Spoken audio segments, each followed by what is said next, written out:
this episode, we look at planting. Now, every springtime, I get a lot of enthusiasm to plant, but rather than trying to plant everything at once, I set out 10 or 12 plants and get those in the ground. And then a day or 2 days later, I'll then plant another 10 plants. And you gradually work up to getting your garden filled. It's a lot of hard work, but do take your time. To cover more ground, I sped up the video rate. This means that this hole takes but a few seconds to dig, and then when I turn on the water, it looks like it's a raging torrent that would just about wash away anything in its path. It is much more gentle than that. This is Tetrapanax, new plant for me, can't wait to have it growing. Now my method is to dig a hole quite wide. I don't want to go overly deep because that can lead to the plant sinking. So I dig a nice wide hole and pull out any roots, any bits of garbage, any plastic. And then very carefully I try and set the height of the pot correctly. Here I'm backfilling the hole slightly to make sure that I get the top of the root ball level with the surrounding soil. Then I backfill about 50%, going wider. That removes all the compaction. Every time I do this, I make sure that I add some water after that initial backfilling. Now, you'll notice that I'm not getting in there with my feet or hands and compressing the soil. What I found is that this watering is the perfect solution to wash the soil around the root ball. Let it settle, let it settle and sink in. Then I come back and I put a little bit more of my garden soil around that plant to the right height. And that's it. I don't do anything else. Now in this area, I'm going to try, it's very difficult to get to. I'm going to try and pull out some of the weeds at the same time and plant. And that way I'm not going to be trampling on plants that I want to look after. I'm going to put in here cosmos that I grew from seed. Now, the cosmos are tall growing, 3+ feet, nice large white flower, and they're fast. So I want these to grow between the asparagus and the regale lilies. Now you can see here there's a couple of small little plants that I've left. When I sowed my seed, I had some left over. So these are the ones in the pots that I grew in my propagator. But I had a few left over, and I wanted to put that seed where I knew I was going to plant them, and that's right here. And they're not very big, but these are the seedlings that I threw into the ground, and they took quite nicely. When planting small plants, you've got to be gentle. Ripping and tearing is not good, and overly squashing the backfill is not good. You want to have this balance between being firm and friendly at the same time. Little trowel's great, and as you see, I'm not standing on where it is that I'm putting my plants. Now, when it comes to dahlias, you've got to dig out a really big hole. They are profuse growers. They require lots of moisture, and they will obviously, because of the tuber, grow a big root system. So I've got these growing in some 3.5 gallon pots, and they've been in the greenhouse for some time. Oh, this is an old asparagus root that I had hoped would have grown, but as you see here, there is no signs of growth whatsoever. So we'll chalk that one up to experience. So I'm going a bit deeper here, but I'm not digging down and keeping it that loose. There's a few roots that need to come out. Difficulty with overwintering dahlias in a big pot is getting it out of the big pot without it breaking. So I carefully invert it, set the pot aside, and in one swift movement, you take the plant and you put it in that hole. And here you see that same backfill technique. With my spade, I chip around the sides using the existing using the existing edges to crumble the soil, and then that, through gravity, falls in around the plant. I water it like I did last time, and because this film is speeded up, it looks as if I've got a huge torrent of water going on this plant. Well, there's a lot of water, but it's not as strong as it might seem. When you do this, you can see the soil gradually sink, and that means it's washing into all the little holes on the root ball, and you've got this nice mix of water, oxygen, and soil.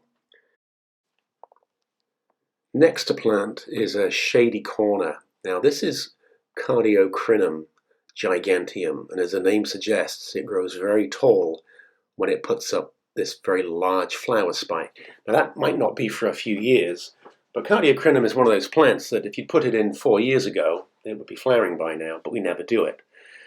So see here that I'm planting at the back of the border. I don't want to be standing on or tripping over stuff when I reach backwards to plant things. So do things in a certain order and you'll be in good shape. Now I take great care to have this gentle water. And you can see here how the bulb is just rocking slightly. And then later on you'll see how I go in there and just gently firm it. Now when I dig, I don't rake up all the leaves. I don't mind leaving a few behind, that helps the worms. I found these 2 metal spikes that I thought I lost, so that's a find. I find that if you leave a few leaves behind, it really supports worm culture. The worms have got something to work with, stops the soil from drying out. It doesn't look great, but quickly the plants grow around it and you're in great shape. Next up is the Impatiens tinctoria.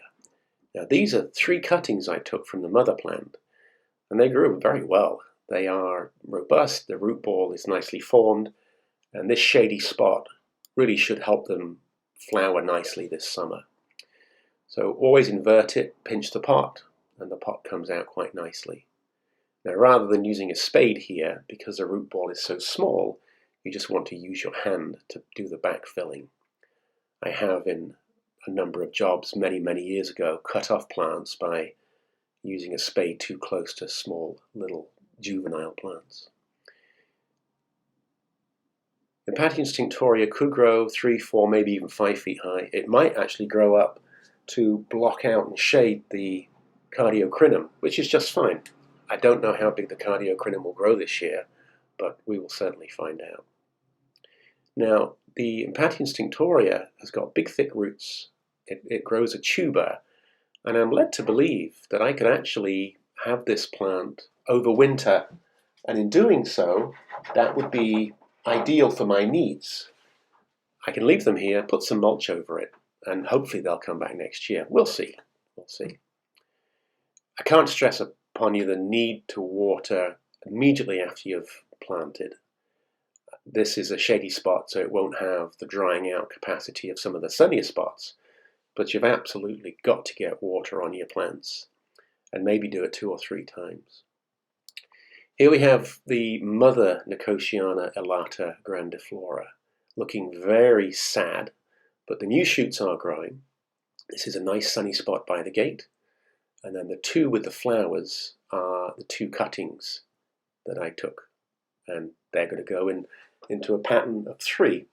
When you do planting like this, you want to make sure that that gate doesn't swing into the plants. You saw me test it earlier. But by planting 3 in a triangle, as they grow, they will start to grow together. And rather than 3 individual plants, it will look as if it is one large plant, which is desirable. One of my favorites, Anisodontia, Striping Beauty. Put the plant in the hole, chip around the edges to do the backfill, and then get the water and just let it soak. This method is by far the best method I've ever come across. All you have to do is hold that gentle spray there for a couple of minutes. You're watering the root ball, and you're also watering all the soil directly in contact with that root ball to get that term I keep using, uniform hydration. We don't want plants to slow down. We don't want them to get a fast momentum in a pot with feed and water, and then when you stick it in the ground, it can't keep that momentum going. So I have high hopes for this Anisodontia. And with it being near the fence, it's going to grow through the fence, and it will also grow, I hope, taller than the fence. Our next plant is Montanoa. I bought the mother plant shown top left in January and took 2 cuttings. The cuttings rooted nicely, and then they were placed in what's called a tree pot.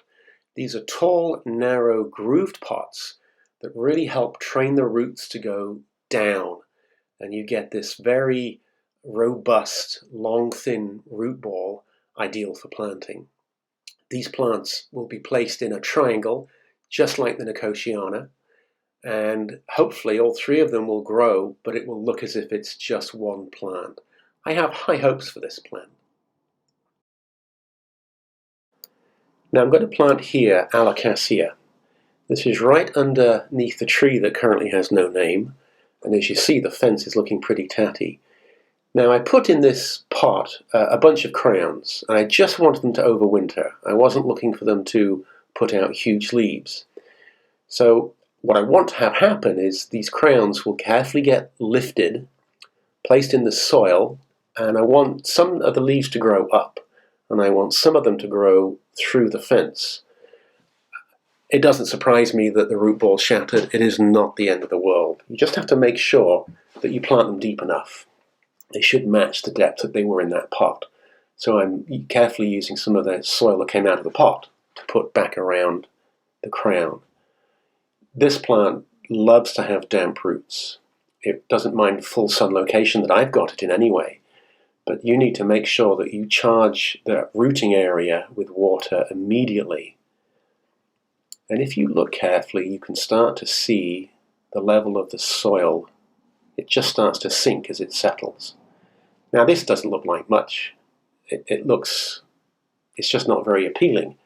But once we get into the high heat of summer, with 60+ degree nights, 70 degree nights, and then good sunny days, this plant takes off. Thank you for watching The Planted Courtyard. Please like and subscribe.